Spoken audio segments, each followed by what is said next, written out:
당신이 내는 국민연금이 중국 자금이 될지도 모릅니다. 중국 돈으로 굴러가는 힐하우스라는 펀드가 이지스 자산운용을 1조 원 넘게 주고 사겠다고 나섰거든요. 이지스가 뭐 하는 회사냐고요? 부산항 곡물창고 열쇠 갖고 있고요. 전국 데이터 센터 어디에 뭐가 있는지 다 아는 회사예요. 국민연금은 중국한테 넘어가면 우리 돈 뺀다고 했는데 금융위원회 도장만 찍히면 계약 끝나요. 당신이 이번 달 낸 27만 원이 다음 달엔 중국 펀드 수익으로 바뀔 수도 있다는 거죠. 그런데요, 이게 끝이 아니에요. 고려 아연이라는 세계 1위 금속 회사도 2024년부터 15개월간 중국계 펀드랑 전쟁 중이었거든요. 그리고 국민연금이 투자한 배터리 회사들 주가는 작년 한 해만 35조 원이 날아갔어요. 오늘 우리가 볼 건 딱 세 가지예요. 첫째, 국민연금 1,473조 원이 지금 어떻게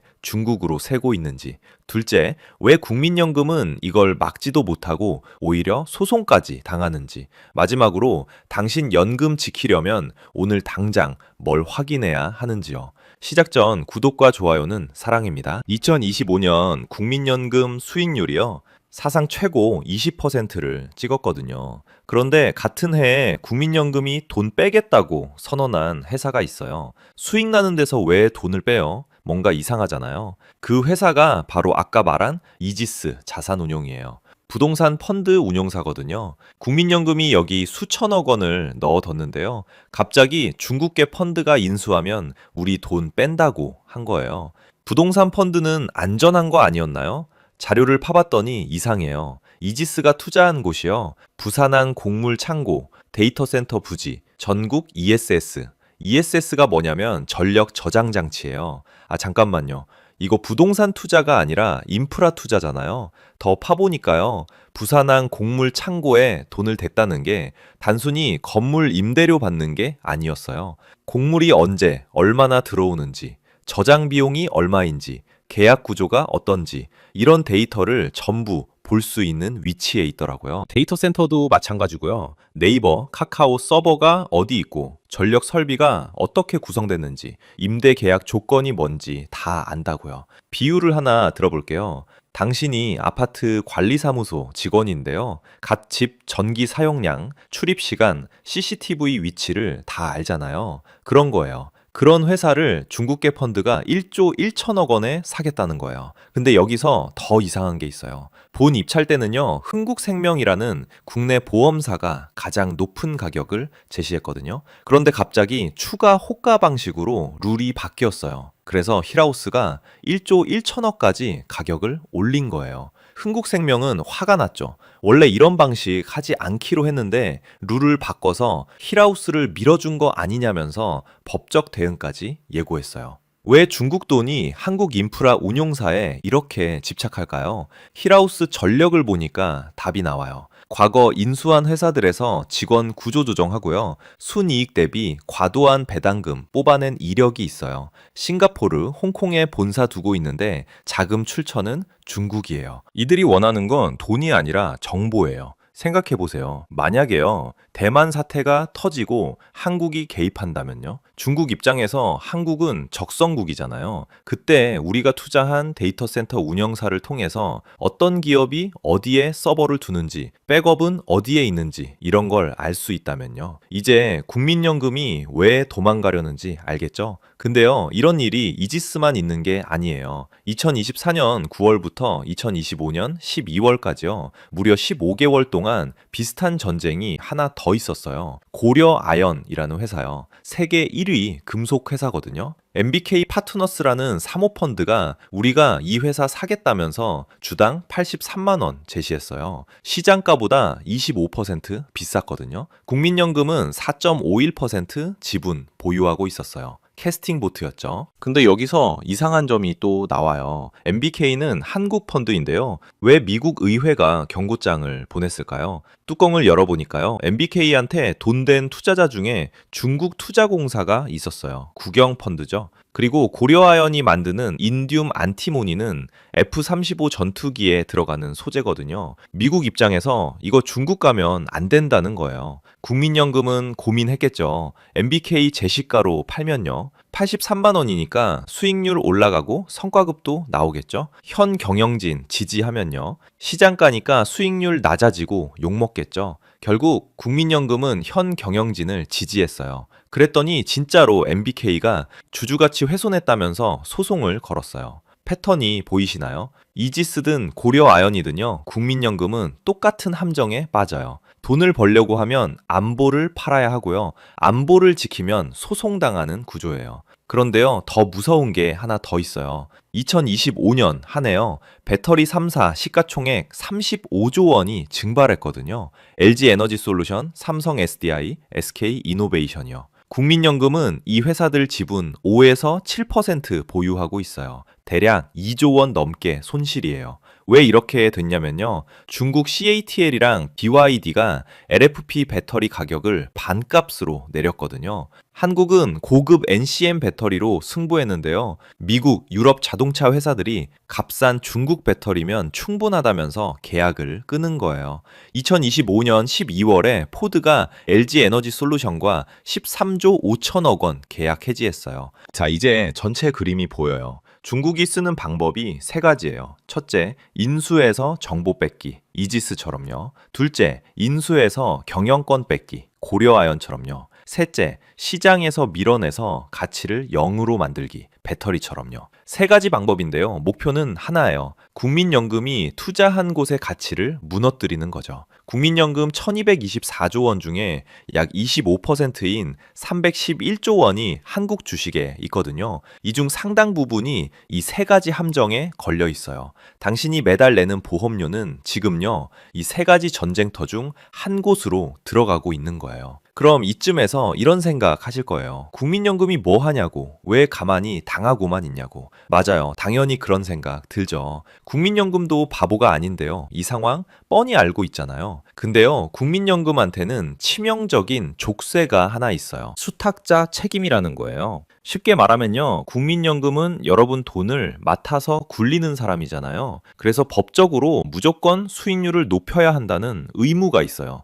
그래서 중국계 사모펀드가 더 비싼 가격을 제시하면요, 그쪽을 선택해야 돼요. 안 그러면 당신들이 우리 돈 날렸다고 소송당해요. 아까 본 고려아연 사태가 딱 그 예예요. MBK 파트너스가 주당 83만 원을 제시했잖아요. 시장 가격보다 훨씬 높았죠. 여기에 우리가 인수하면 배당도 팍팍 주겠다고 약속까지 했고요. 국민연금 입장에서는 솔깃할 수밖에 없어요. 수익률이 오르니까요. 그런데 문제가 있어요. MBK 뒤에 중국 투자공사가 숨어 있고요. 고려아연이 만드는 인듐 안티모니는 미국 전투기에 들어가는 핵심 소재거든요. 미국 의원들이 직접 경고장을 보낼 정도였고요. 그럼 국민연금은 어떻게 해야 돼요? A를 선택하면요, 돈은 더 벌지만 국가 안보를 팔아넘긴 놈 취급받아요. B를 선택하면요, 국가는 지키지만 주주가치 훼손했다며 소송당해요. 결국 국민연금은 B를 택했어요. 현 경영진을 지지한 거죠. 그랬더니 정말로 MBK가 소송을 걸었어요. 이게 중국의 전략이에요. 국민연금을 샌드백으로 만드는 거예요. 이래도 맞고 저래도 맞게요. 그리고요, 가장 치사한 건 중국은 직접 나서지도 않아요. MBK 힐하우스 같은 사모펀드를 앞세우죠. 겉으로는 우리 한국 기업 살리려는 착한 투자자예요 라고 하는데요. 속을 들여다보면 중국 돈이에요. 바로 이 지점에서요, 당신이 낸 국민연금이 인질로 잡혀 있다는 걸 깨닫게 돼요. 자, 그럼 왜 이런 일이 벌어지는 걸까요? 뿌리를 파봐야 해요. 첫 번째, 국민연금은 너무 커요. 국민연금 1224조 원이요. 얼마나 큰 돈이냐면요, 삼성전자 시가총액이 710조 원인데 그것의 거의 2배예요. 대한민국 1년 예산이 670조 원인데 그것보다도 많아요. 이게 왜 문제냐면요, 한국 주식시장에서 국민연금은 거의 모든 대기업의 대주주거든요. 삼성전자 8%,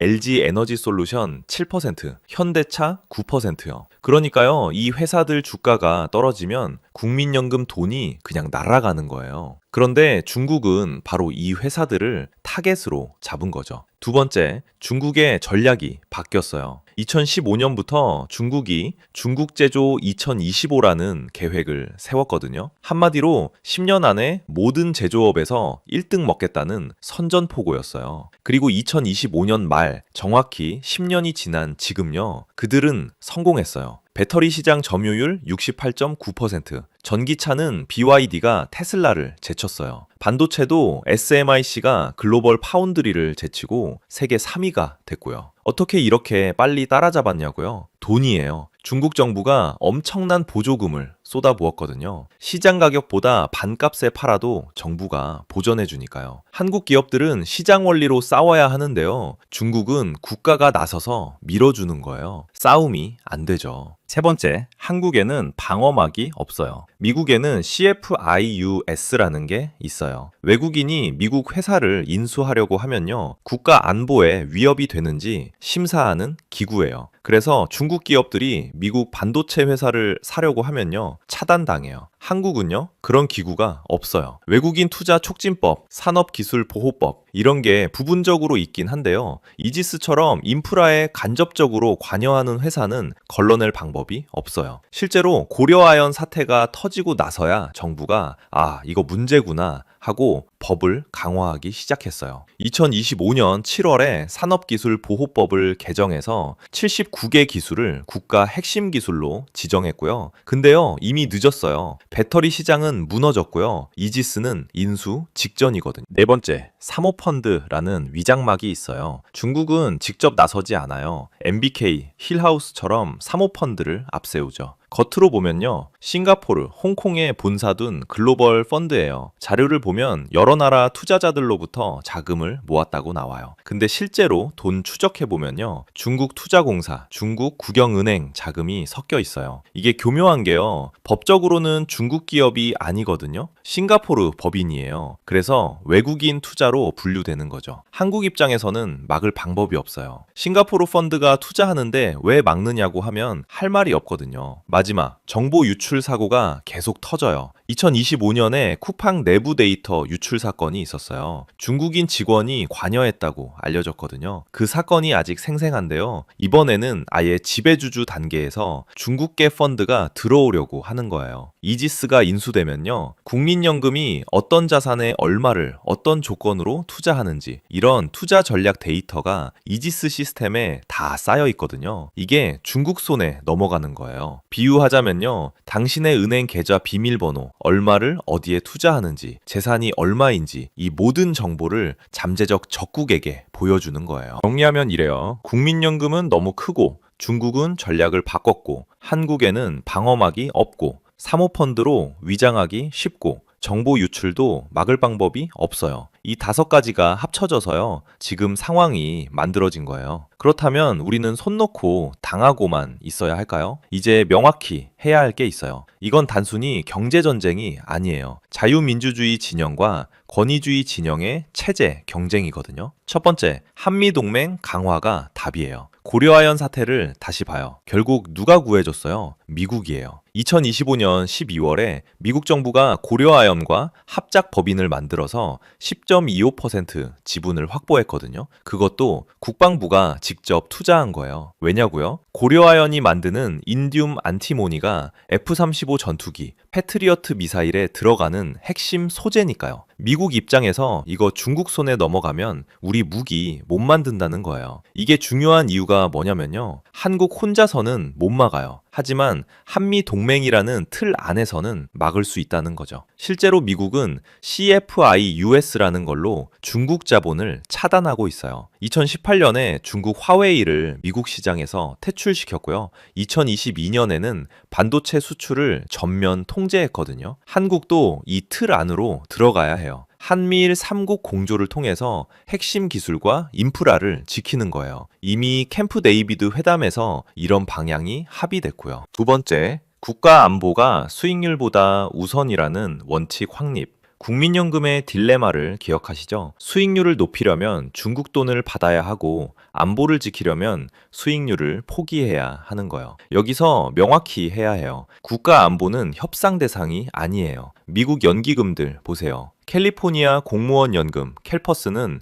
중국 투자를 대폭 줄였어요. 수익률이 조금 떨어지더라도 안보를 우선한 거예요. 한국 국민연금도 투자 원칙에 이걸 명시해야 해요. 국가 핵심 인프라와 기술에 대한 외국 자본의 적대적 인수에는 반대한다고요. 실제로 이지스 사태에서 국민연금이 중국계 펀드가 인수하면 돈 뺀다고 선언한 거 있잖아요. 이게 정확한 방향이에요. 법적으로 소송 당하더라도 버텨야 해요. 세 번째, 한국판 CFI US 즉각 도입 지금 논의 중이라고 하는데요. 이거 내일 당장 만들어야 해요. 미국 CFI US가 뭐 하는 곳이냐면요. 외국인이 미국 기업 인수할 때 국가 안보 심사를 해요. 통신, 에너지, 항만, 반도체, AI, 민감한 분야는 전부 걸러내죠. 일본도 2020년에 외국 환법을 개정해서 똑같은 걸 만들었어요. 호주도 있고요. 한국만 없어요. 그래서 이지스 같은 일이 터지는 거예요. 한국판 CFI US를 만들면요. 금융위, 산업부, 국토부, 국정원이 합동으로 심사해요. 특히 데이터 센터, 항만, 전력 인프라, 반도체 장비, 배터리 소재 이런 곳에 중국 자본이 들어오려고 하면 차단하는 거예요. 그럼 외국인 투자가 줄어들지 않냐고요? 아니에요. 미국도, 일본도, 호주도 CFI US 있는데 외국인 투자 잘 들어와요. 오히려 이 나라는 안보 리스크를 잘 관리한다는 신뢰를 주거든요. 진짜 문제는 중국 자본만 차단하는 게 아니라는 거예요. 싱가포르,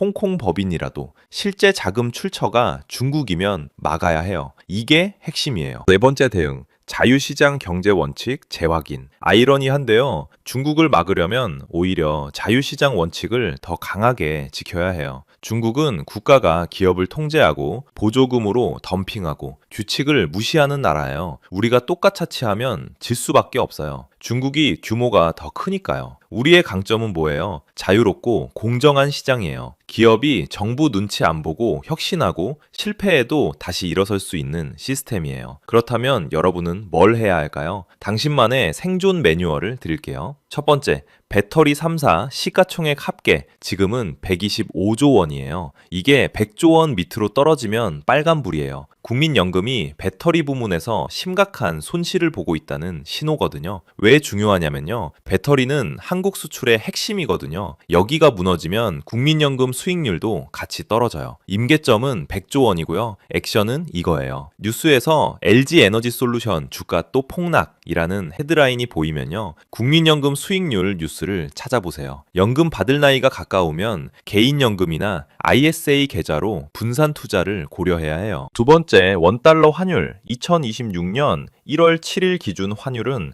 1,450원 선이에요. 이게 1,500원을 넘어가면 위험 신호예요. 왜 중요하냐면요. 환율이 오르면 외국인이 한국 주식을 팔고 나가거든요. 국민연금이 보유한 주식 가치도 떨어지고요. 임계점은 1,500원이고요. 액션은 이거예요. 환율이 치솟으면 국민연금이 외화자산 비중을 늘려요. 이때 일시적으로 국내 투자가 줄어들 수 있어요. 세 번째, 중국계 자본의 인프라 인수 뉴스. 고려아연, 이지스 자산운용처럼 중국계 사모펀드가 한국 핵심 기업이나 인프라 운용사를 인수한다는 뉴스가 나오면 경보예요. 왜 중요하냐면요. 이런 인수가 성공하면 국민연금이 투자한 펀드에서 자금을 빼야 할 수도 있고요. 결국 수익률 하락으로 이어지거든요. 임계점은 금융위, 대주주 적격성 심사 통과 소식이고요. 액션은 이거예요. 힐하우스, 중국계 펀드, 국민연금 자금 회수 같은 키워드가 뉴스에 나오면 주목하세요. 국민연금이 어떤 결정을 내리는지가 여러분 연금에 직접 영향을 줘요. 네 번째, 국민연금 국내 주식 수익률. 2025년 국민연금 전체 수익률이 사상 최고치인 18에서 20% 수준을 기록하며 기금 1,400조 시대를 열었지만 2026년에는 국내 기업들의 이익 하락으로 인해 마이너스 전환 우려가 있습니다. 임계점은 마이너스 전환이고요. 액션은 이거예요. 국민연금공단 홈페이지에서 분기별 운용 성과를 확인하세요. 2분기 연속 마이너스면 있지만 개인 노후 준비를 더 강화해야 해요. 결국 이 이야기의 핵심은 딱 두 가지예요. 첫째, 국민연금은 여러분 노후를 책임지는 마지막 보루예요. 그런데 그 돈이 중국의 산업 굴기랑 자본 공세 때문에 위협받고 있거든요. 둘째, 정부랑 국민연금이 손 놓고 있진 않은데요. 너무 늦었어요. 배터리는 이미 무너졌고요. 반도체도 흔들리고 있거든요. 당신의 노후는 당신이 지켜야 해요. 정부나 국민연금이 알아서 해주길 기대하지 마세요. 그게 2026년 자본전쟁 시대를 살아가는 우리의 생존 전략이에요. 오늘 내용도 도움되셨다면 보통의 경제학 구독, 좋아요 부탁드립니다. 감사합니다. 1,500원을 향해 미친 듯이 치솟던 환율이 단 몇 시간 만에 20원 넘게 폭락했습니다. 사람들은 드디어 정부가 환율을 잡았다고 말하지만 이건 승전보가 아닙니다. 대한민국 경제가 보낼 수 있는 가장 위험한 비명입니다. 오늘 여러분의 노후 자금인 국민연금이 총알로 쓰였습니다. 그리고 이 총알마저 다 떨어지는 순간 우리는 단 한 번도 경험해보지 못한 한국은행 뱅크런을 목격하게 될 수도 있습니다. 오늘 우리는 왜 국민연금이 환율 방어의 최전선에 내몰렸는지, 그리고 이 방어선마저 무너지면 어떤 일이 벌어지는지, 여러분이 이 위기에서 살아남기 위해 지금 당장 체크해야 할 것들을 낱낱이 파헤쳐 보겠습니다. 시작 전 구독, 좋아요 부탁드립니다. 국민연금은 대체 어떻게 환율 방어에 동원될까요? 국민연금의 해외 투자 금액은 약 798조 원이에요. 대한민국 1년 예산보다 많은 규모죠. 이 달러를 시장에서 직접 사면 환율이 올라가니까 외환 스와프를 씁니다. 스와프는 쉽게 말하면 물물 교환이에요. 국민연금이 한국은행에 원화를 맡기고 달러를 빌려오는 거죠. 이건 마치 친구한테 내가 김밥 줄 테니까 너 샌드위치 나한테 빌려줘. 나중에 돌려줄게 라고 하는 것과 같습니다. 현재 한도는 650억 달러예요. 우리 돈으로 약 95조 원이죠. 이렇게 하면 시장에서 직접 달러를 사지 않으니까 환율 상승 압력이 줄어들어요. 명동 환전소에 사람들이 안 몰리는 거죠. 여기에 전략적 환해지가 더해집니다. 환해지는 환율 변동 위험을 막기 위해 미리 환율을 고정시키는 건데요. 이걸 쉽게 설명하면 이래요. 여러분이 미국 여행을 3개월 후에 가는데 지금 환율이 1,000원인데 나중에 1,200원으로 오를까봐 걱정된다고 칩시다. 그럼 지금 여행사에 가서 나는 3개월 후에도 1,000원에 달러 바꿀 거야 라고 계약하는 거죠. 환율이 높을 때 나는 이 가격에 팔 거야 라고 예약을 걸어놓고 나중에 환율이 떨어지면 차익을 보는 거죠.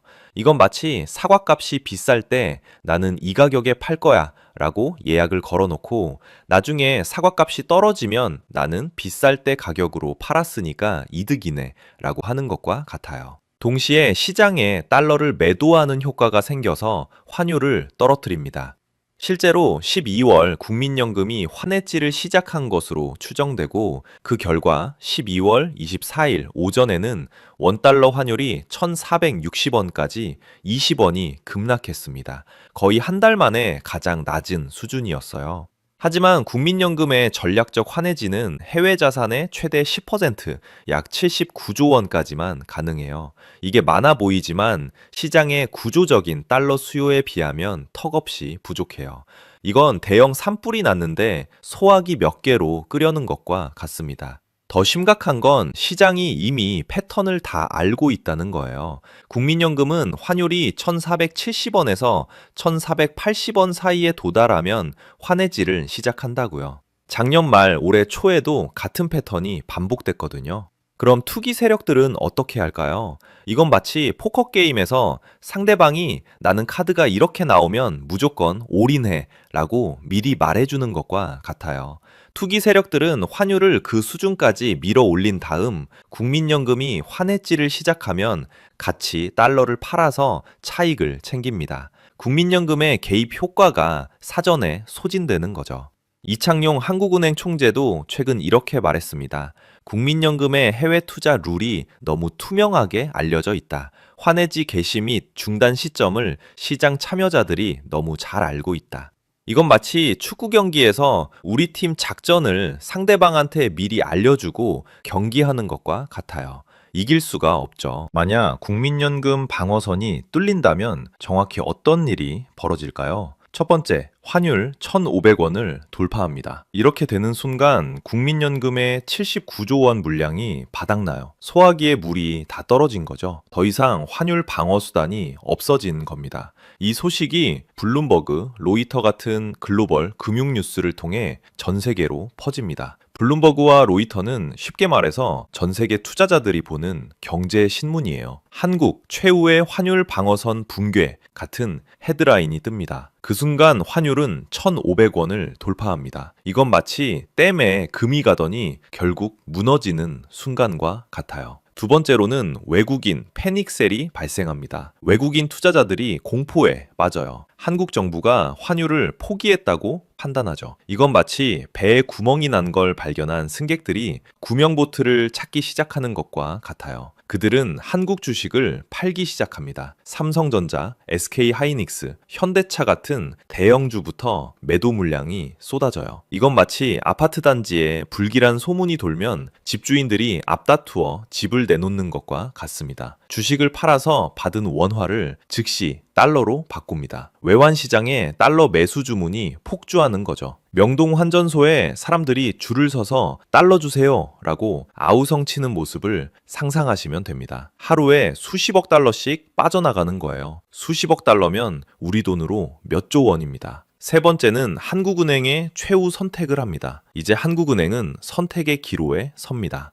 A안은 외환 보유액을 풀어서 달러를 공급한다. 하지만 외환 보유액이 줄어드는 게 실시간으로 공개됩니다. 이건 마치 집주인이 금고를 열어서 비상금을 꺼내는 모습을 이웃들이 다 보는 것과 같아요. B안은 아무것도 하지 않는다. 환율은 1,600원, 1,700원으로 치솟습니다. 이건 산불을 그냥 내버려 두는 것과 같죠. 결국 A안을 선택할 수밖에 없어요. 며칠 동안 100억 달러, 200억 달러씩 외환 보유액이 녹아내리죠. 네 번째는 국내 자금 이탈, 가속입니다. 여기서 가장 무서운 일이 벌어져요. 외국인만 빠져나가는 게 아니라 국내 기업과 개인들까지 가세하는 거죠. 이건 마치 동네에 화재 경보가 울리면 처음에는 몇 명만 나가다가 나중에는 모든 주민이 동시에 비상구로 몰려드는 것과 같습니다. 기업들은 지금 아니면 수입 대금 결제에 필요한 달러를 못 구한다며 달러를 사재기합니다. 삼성, 현대, LG 같은 대기업들이 수입 원자재 값 치르려면 달러가 필요하거든요. 개인들은 이러다 IMF 오는 거 아냐? 라며 예금을 달러로 바꿉니다. 은행 창구마다 달러 사려는 사람들로 줄이 섭니다. 이건 마치 1997년 외환 위기 때 사람들이 금 모으기 운동에 나섰던 것과 비슷한 공포의 재현이에요. 이게 바로 한국판 뱅크런입니다. 개인이 은행에서 예금을 찾는 게 아니라 모든 사람이 국가에서 달러를 빼가는 거죠. 진짜 최악의 상황으로 가면 IMF 협상을 하게 될 겁니다. 지금도 IMF에서 경고를 하고 있는 건 아실 겁니다. 한국은행의 외환 보유액이 4천억 달러에서 3천억 달러, 2,500억 달러로 급감합니다. 무디스, S&P 같은 신용평가사들이 한국의 신용등급을 하향 검토한다고 발표합니다. 신용평가사는 쉽게 말해서 나라의 성적표를 매기는 곳이에요. 한국이 빚을 갚을 능력이 떨어진다고 점수를 깎는 거죠. 이 뉴스가 나가는 순간 국제금융시장에서 한국은 고위험 국가로 분류됩니다. 한국 기업들이 해외에서 돈을 빌리려면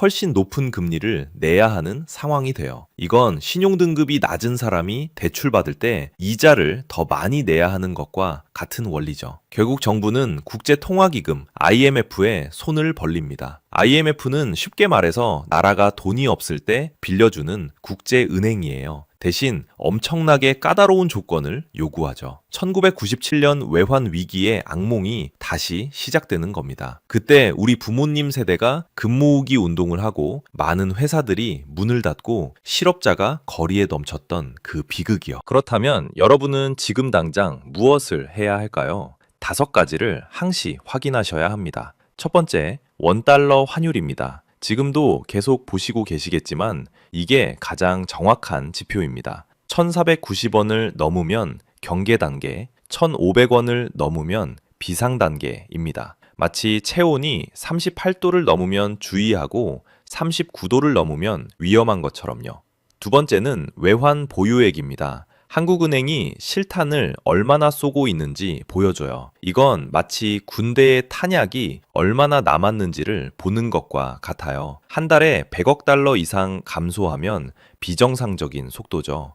마치 통장 잔고가 한 달에 100만 원씩 줄어드는 것과 비슷합니다. 한국은행 웹사이트에서 매달 초 발표되는 통계를 확인하세요. 보통 매달 첫째 주에 발표됩니다. 세 번째는 코스피 외국인 수급이에요. 외국인이 빠져나가면 달러 수요가 폭증합니다. 외국인들이 주식을 팔면 그 돈을 달러로 바꿔가거든요. 한 주에 2조 원 이상 순매도면 공포 매도 단계예요. 이건 마치 극장에 불이 났다는 소문이 돌 때 사람들이 우르르 빠져나가는 것과 같습니다. 네이버 금융, 다음 금융 같은 포털 사이트에서 매일 체크할 수 있어요. 코스피 외국인 수급이라고 검색하면 나와요. 네 번째는 국고채 금리입니다. 국채 금리가 급등하면 외국인들이 한국을 위험하다고 판단한다는 신호예요. 국채 금리는 쉽게 말해서 나라가 돈을 빌릴 때 내야 하는 이자죠. 이자가 오른다는 건 너희 나라 위험해 보이니까 이자 많이 줘 라는 뜻입니다. 10년물 국고채 금리가 3.0%를 돌파하면 위험 신호예요. 금융뉴스에서 주시하세요. 국고채 금리라고 검색하면 실시간으로 볼 수 있어요.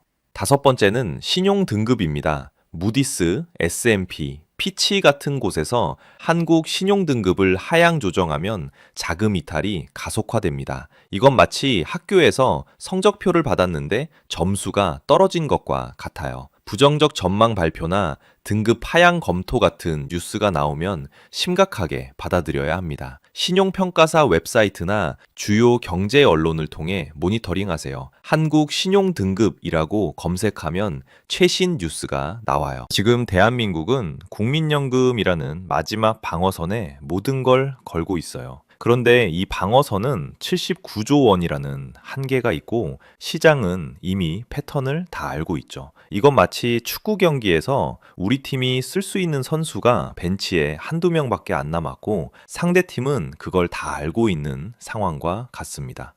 정부는 전략적 모호성 확보, 외환제도 완화, 해외채 발행을 검토 중이지만 구조적인 달러 수요를 막기에는 역부족일 수 있어요. 이건 마치 집에 큰 구멍이 뚫렸는데 작은 테이프로 막으려는 것과 비슷해요. 가장 근본적인 대책이 있고 정부도 알고 있지만 정부는 쓰지 않을 겁니다. 결국 국민연금을 계속 투입할 것이고 국민연금으로 환율을 못 잡으면 다음은 외환 보유액을 직접 쓸 수밖에 없고 그 순간 시장은 한국을 위험 국가로 판단할 겁니다. 그때 시작되는 건 개인이 은행에서 예금을 찾는 뱅크런이 아니라 전 세계 투자자들이 대한민국에서 달러를 빼가는 국가 차원의 뱅크런이에요. 이건 마치 배에 물이 차기 시작하면 승객들이 구명보트를 찾아 탈출하는 것과 같습니다. 지금 당장 자산 포트폴리오를 점검하고 5가지 체크리스트를 매일 체크하세요.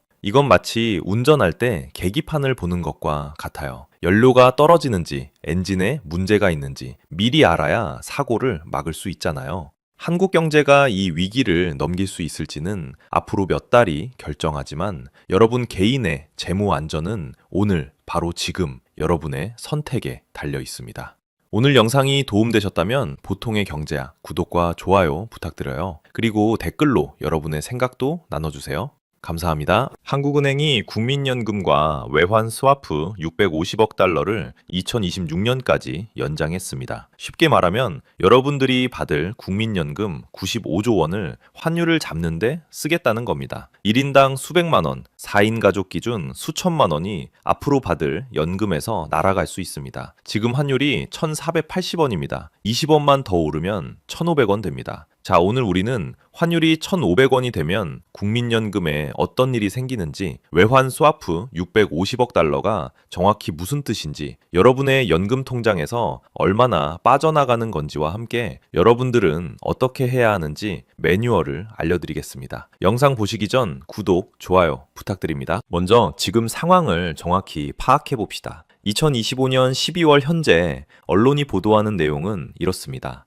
국민연금 2024년 수익률 15% 역대 최고입니다. 언론은 국민연금 사상 최대 수익이라고 보도했죠.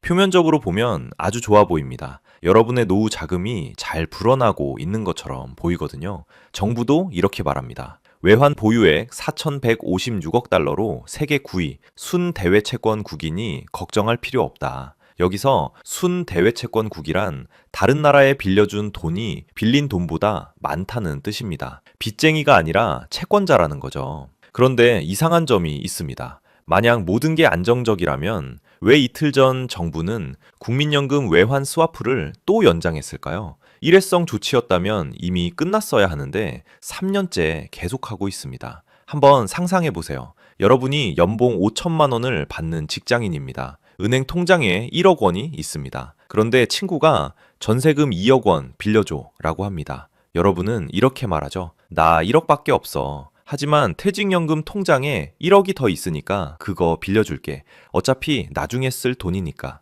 이게 말이 됩니까? 당장은 문제 없어 보입니다. 친구도 도와줬고 통장 잔고도 충분하니까요. 하지만 20년 후 은퇴하면 어떻게 될까요? 그때 가서야 퇴직연금이 사라진 걸 알게 되는 겁니다. 지금 정부가 하는 일이 바로 이겁니다. 외환 보유액이라는 비상금 통장은 아끼고 국민연금이라는 은퇴자금 통장에서 돈을 빼서 쓰고 있는 겁니다. 그것도 여러분이 모르게 조용히요. 하지만 진짜 문제는 이제부터입니다. 국민연금도 어차피 해외 투자를 하잖아요. 달러가 필요한 건 마찬가지인데 한국은행에서 싸게 받아오면 일석이조 아닌가요? 이렇게 생각하실 수도 있습니다. 이게 바로 정부가 여러분을 설득하는 논리입니다. 그리고 언뜻 보면 맞는 말 같습니다. 하지만 숫자가 우리를 속입니다. 2024년 국민연금이 15%라는 역대 최고 수익률을 낸 이유를 아십니까? 국민연금 운용 실력이 갑자기 좋아져서가 아닙니다. 두 가지 이유 때문입니다. 첫째, 미국 주식시장 자체가 폭등했습니다. 둘째, 환율이 올랐습니다. 구체적으로 보겠습니다. 해외 주식 수익률이 34.32%였습니다. 해외 채권 수익률이 17.14%였죠. 굉장히 높습니다. 그런데 여기에는 비밀이 두 가지 있습니다. 첫 번째 비밀, 2024년 미국 주식시장이 역사적으로 폭등했습니다. S&P 500 지수가 23% 올랐습니다. 나스닥은 더 많이 올라서 29% 상승했죠. 엔비디아 같은 인공지능 관련 주식들은 100%, 200% 뛰었습니다. 한번 상상해 보세요. 여러분이 복권을 샀는데 당첨됐습니다. 이게 여러분의 실력입니까? 아니죠. 운이 좋았던 겁니다. 국민연금도 마찬가지입니다. 2024년은 미국 주식에만 투자해도 20% 넘게 수익이 났던 해입니다. 어떤 종목을 골랐든 어떤 전략을 썼든 그냥 미국 주식을 사기만 했으면 돈을 벌었던 겁니다. 두 번째 비밀, 원화가 14.01% 약세를 보였습니다. 이 효과가 고스란히 수익률에 담겨 있습니다. 이게 무슨 뜻이냐면 이렇습니다. 국민연금이 미국 주식에 투자했다고 칩시다. 그 주식이 달러로는 20% 올랐습니다. 여기까지는 미국 주식시장 자체가 좋아서 생긴 수익입니다. 그런데 같은 기간 원화 가치가 14% 떨어졌습니다. 그러면 원화로 환산하면 34% 수익이 나는 겁니다. 20%의 시장 수익에 14%의 환율 효과가 더해진 거죠. 결국 34.32%라는 숫자는 이렇게 만들어진 겁니다. 미국 주식시장이 20% 이상 오른 덕분이 70%, 환율이 오른 덕분이 30%입니다. 국민연금이 좋은 종목을 발굴했다거나 뛰어난 투자 전략을 썼다거나 타이밍을 잘 잡았다거나 하는 실력과는 거의 무관합니다. 이게 나쁜 건 아닙니다. 오히려 국민연금 입장에서는 좋은 일입니다. 시장이 좋을 때 수익을 많이 내고 환율이 오를 때 추가 수익까지 얻는 건 당연한 거니까요. 그런데 정부는 지금 뭘 하고 있죠? 바로 그 환율 상승을 막으려고 국민연금을 동원하고 있습니다. 감이 오시나요? 국민연금이 돈을 버는 원천을 정부가 직접 차단하고 있는 겁니다. 이건 마치 과수원 주인이 사과나무에 물을 주면서 동시에 사과가 달리지 못하게 가지를 잘라내는 꼴입니다. 여기서 궁금증이 생기실 겁니다. 정부가 어떻게 그런 일을 하는 거죠? 외환 스와프라는 게 정확히 뭐고 전략적 환해지는 또 뭡니까? 바로 이 지점에서 정부가 쓰는 메커니즘을 정확히 이해해야 합니다. 이걸 모르면 나중에 정부가 이건 정상적인 정책입니다 라고 해명할 때 속을 수밖에 없거든요. 먼저 외환 스와프라는 게 뭔지부터 이해해야 합니다. 어려운 용어처럼 들리지만 사실 원리는 간단합니다. 국민연금이 미국 주식을 사려면 달러가 필요합니다. 보통은 외환 시장에 가서 원화를 달러로 바꿉니다. 그러면 시장에서 달러 수요가 늘어나고 환율이 올라가죠. 이게 정상적인 과정입니다. 그런데 외환 스와프는 이렇게 작동합니다. 국민연금이 한국은행에게 달러 좀 빌려주세요 라고 합니다. 한국은행은 외환 보유액에서 달러를 꺼내서 빌려줍니다. 담보로 원화를 받고요. 나중에 국민연금이 달러를 돌려주면 한국은행도 원화를 돌려줍니다. 이게 왜 중요하냐면 국민연금이 외환 시장에 가지 않기 때문에 시장에서 달러 수요가 안 늘어나는 겁니다. 그러면 환율이 안 올라가죠. 정부 입장에서는 환율을 잡은 거고요. 외환 스와프가 처음 시작된 건 2022년 9월입니다. 당시 한도는 100억 달러였습니다. 그런데 지금은 얼마죠? 650억 달러입니다. 3년 만에 6.5배가 된 겁니다. 2023년 4월에 350억 달러로 늘렸고 2024년 6월에 500억 달러로 늘렸고 2024년 12월에 650억 달러로 늘렸습니다. 그리고 이틀 전 2026년 말까지 재연장했죠. 이게 일회성 조치였다면 왜 계속 늘리고 연장하는 걸까요? 답은 간단합니다. 이게 없으면 환율이 오르기 때문입니다. 환율이 오르는 걸 막으려면 계속 이 제도를 유지해야 하는 겁니다. 이제 더 어려운 용어가 나옵니다. 전략적 환해지. 이것도 풀어서 설명하겠습니다. 해지라는 건 보험을 든다는 뜻입니다. 환해지는 환율 변동 위험에 대한 보험이죠. 국민연금이 미국 주식에 투자했는데 나중에 팔 때 환율이 떨어지면 손해를 봅니다. 이 위험을 막으려고 환해지를 하는 겁니다. 구체적으로 어떻게 할까요? 미래에 달러를 팔 가격을 미리 정해두는 겁니다. 예를 들어 지금 환율이 1,450원이라고 합시다. 국민연금이 1년 후에 달러를 1,450원에 팔겠다고 계약을 맺는 거죠. 그러면 1년 후 환율이 1,300원으로 떨어져도 1,600원으로 올라도 국민연금은 1,450원에 팔 수 있습니다. 이게 보험이죠. 환율이 떨어질 위험은 막았습니다. 하지만 대가가 있습니다. 환율이 올라도 그 이익을 못 받는 겁니다. 전략적 환해지는 국민연금이 보유한 해외 자산의 최대 15%까지 이렇게 해지를 할 수 있게 한 제도입니다.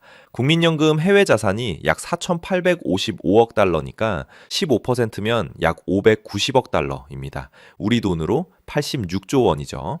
이게 무슨 의미일까요? 국민연금이 환율이 아무리 올라도 우리는 지금 가격에 팔겠다고 선언한 겁니다. 86조 원어치의 환차익을 미리 포기한 거죠. 한 경제학자는 이렇게 지적했습니다. 환차익을 의무적으로 막는 방식은 수익률을 제한하는 결과다. 맞는 말입니다. 보험료를 내고 보험을 들었는데 정작 보험금 받을 일이 생기지 않았다면 보험료만 날린 거잖아요. 지금 국민연금이 그런 상황입니다. 이쯤 되면 이런 생각이 드실 겁니다. 한국만 이렇게 하는 건가? 다른 나라는 어떻게 하는데?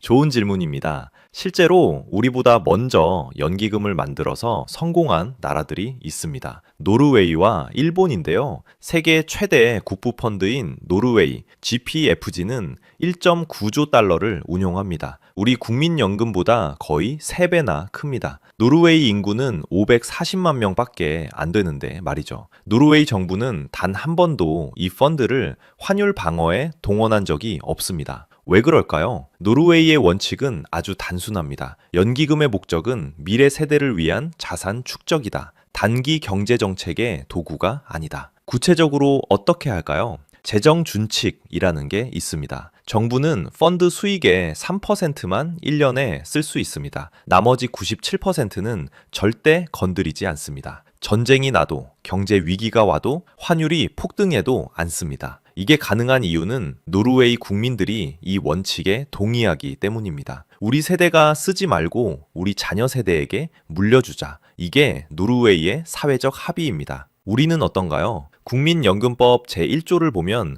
국민의 생활 안정과 복지 증진이 목적이라고 나옵니다. 환율 안정은 어디에도 없습니다. 그런데 현실은 정반대로 가고 있죠. 일본도 2012년 아베노믹스 때 비슷한 시도를 했습니다. 세계 최대 연기금인 GPIF를 동원해서 엔화 약세를 유도하려고 했죠. 해외 투자를 확대하면 엔화를 달러로 바꾸는 수요가 늘어나고 엔화 가치가 떨어진다는 계산이었습니다. 결과는 어땠을까요? IMF가 2024년에 낸 보고서를 보면 이렇게 평가했습니다. 단독 개입은 효과가 단기적이었다. 1998년 미일 공조 개입만이 10영업일 이상 효과가 지속됐다. 무슨 뜻이냐면 한 나라가 혼자서 환율에 개입해봤자 며칠 효과 보고 끝이라는 겁니다. 근본적인 해결책이 안 된다는 거죠. 교훈은 명확합니다. 연기금을 환율 방어에 쓰는 건 돈 낭비라는 겁니다. 단기적으로는 환율이 좀 안정되는 것처럼 보이지만 장기적으로는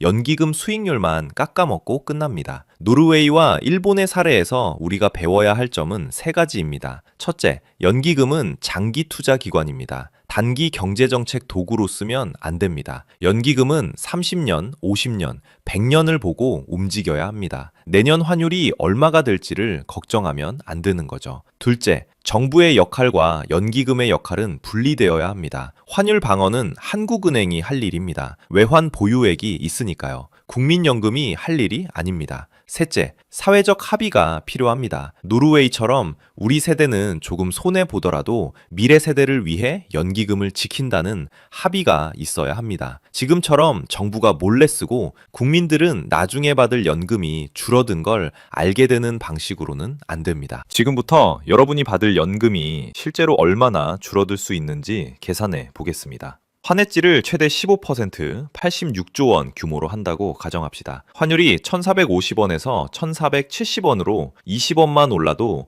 약 1조 7천억 원의 기회비용이 발생합니다. 환해지를 안 했으면 벌 수 있었던 돈을 못 번 거죠. 국민연금 가입자가 2,250만 명이니까 1인당 약 7만 5천 원입니다. 4인 가족이라면 30만 원이죠. 작아 보입니까? 이게 1년치입니다. 2026년까지 2년이면 1인당 15만원, 4인 가족은 60만원입니다. 환율이 50원 오르면 2년간 1인당 37만원, 4인 가족은 150만원이 날아갑니다. 하지만 진짜 문제는 장기입니다. 여러분이 30년 동안 보험료를 낸다면 어떻게 될까요? 여기에는 복리 효과가 있습니다. 1년 차에 못 번 1조 7천억 원은 2년 차에 투자되어 또 수익을 낼 수 있었을 겁니다. 연 5% 수익률로 30년 복리 계산하면 약 95조 원의 손실입니다. 1인당 약 422만 원이죠. 이게 무슨 의미일까요? 여러분이 65세에 받을 연금이 월 100만 원이라고 칩시다. 422만 원은 연금 4개월치입니다. 정부의 환율 방어 정책 때문에 여러분은 65세에 받을 연금 4개월치를 미리 날리는 겁니다. 나이별로 보면 차이가 더 명확합니다. 30대는 앞으로 35년을 더 내니까 복리로 약 600만 원 손해입니다. 40대는 25년이 남아서 약 400만 원, 50대는 15년 남아서 약 250만 원 손해죠. 이미 연금을 받고 계신 60대 이상도 안전하지 않습니다. 수익률이 1%만 낮아져도 연금 고갈 시점이 2055년에서 2050년으로 5년 앞당겨집니다. 그러면 연금을 받다가 도중에 20% 깎일 수 있습니다. 마지막으로 최악의 시나리오입니다. 만약 정부가 외환 스와프를 650억 달러에서 800억 달러로 늘린다면 어떻게 될까요? 3년 동안 100억 달러에서 650억 달러로 늘어났으니 충분히 가능한 시나리오입니다. 해지 규모가 115조 원이 되고 30년 복리로 계산하면 1인당 약 800만 원 손실입니다. 월 100만 원 연금 기준으로 8개월치, 거의 1년치에 가깝습니다. 여기까지 들으시면 이런 반론을 제기하실 수도 있습니다. 그래도 환율이 너무 오르면 경제 전체가 어려워지잖아요. 수입 물가가 오르고 서민들이 고통받는데 국민연금 수익률만 생각할 수는 없지 않나요? 좋은 질문입니다. 환율 방어가 필요한 경우가 분명히 있습니다. 첫째, 진짜 외환 위기가 오는 경우입니다. 환율이 1,700원, 1,800원으로 폭등해서 기업들이 달러를 구할 수 없고 수입이 중단되고 경제 전체가 멈출 위험이 있다면 그때는 모든 수단을 동원해야 합니다. 하지만 지금이 그런 상황입니까? 외환 보유액이 4,156억 달러로 세계 9위입니다. 순 대외채권국입니다. 1997년 외환 위기 때는 외환 보유액이 39억 달러까지 떨어졌습니다. 지금과는 비교할 수 없는 상황이었죠. 둘째, 단기 충격을 완화하는 경우입니다. 예측 불가능한 정치 이벤트나 국제 금융 위기로 환율이 급등할 때 며칠 동안 시장을 안정시키는 건 필요합니다. 하지만 단기 조치가 3년째 계속되고 있습니다. 이틀 전 재연장 결정은 이게 영구 제도가 되고 있다는 신호입니다.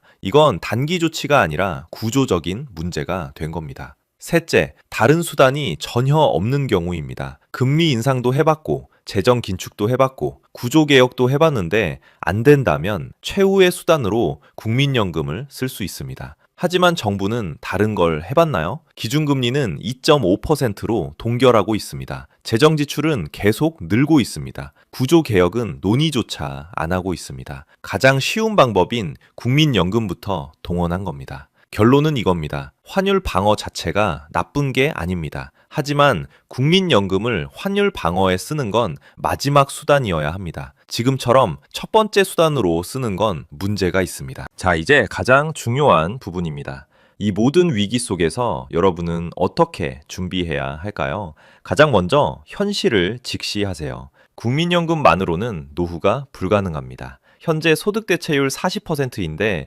2055년 고갈 예상으로 30%까지 내려갈 수 있습니다. 월급 500만 원 받던 사람이 은퇴 후 월 150만 원만 받는 거죠. 여기에 환율 방어로 수익률까지 깎이면 월 140만 원입니다. 서울에서 월 140만 원으로는 집이 있어도 빠듯합니다. 그래서 연금은 3층으로 쌓아야 합니다. 1층 국민연금은 의무로 내고 2층 퇴직연금은 주식형 펀드나 ETF로 운용하세요. 원리금 보장형은 연 2에서 3%지만 주식형은 30년 장기로 연 5에서 7% 가능합니다. 30대부터 매달 50만 원씩 30년 넣으면 연 2%는 2억 4천만 원, 연 7%는 6억 1천만 원입니다. 3층 개인연금은 여유 있다면 연금 계좌로 연간 900만 원까지 세액공제 혜택을 챙기세요. 여러분만의 경제 계기판을 만드세요. 첫 번째 계기판은 외환 스와프 한도입니다. 현재 650억 달러인데 700억 달러 넘으면 경고 신호, 800억 달러 넘으면 위험 신호입니다. 분기마다 기획재정부나 한국은행 홈페이지에서 보도자료를 확인하세요. 700억 달러 넘으면 퇴직연금 불이백을 늘리고 개인연금을 시작해야 합니다. 두 번째 계기판은 국민연금 수익률과 환율입니다. 연말에 수익률이 발표되면 그해 환율 변동률과 비교하세요. 2025년 수익률 10%에 환율 5% 상승이면 실제 운용 수익은 5%입니다. 만약 수익률 5%인데 환율 10% 상승이면 실제 운용은 마이너스 5%라는 뜻입니다. 마지막으로 최악에 대비하세요. 국민연금이 2050년에 고갈된다면 세 가지 대안이 있습니다. 첫째, 70세까지 일하세요. 5년 더 벌고 5년 덜 쓰면 10년치 확보됩니다. 둘째, 생활비를 줄이세요. 서울 월 200만 원이 지방은 월 150만 원으로 가능합니다. 셋째, 지금부터 저축과 투자를 늘리세요. 월 50만 원씩 30년이면 복리로 4억 원입니다.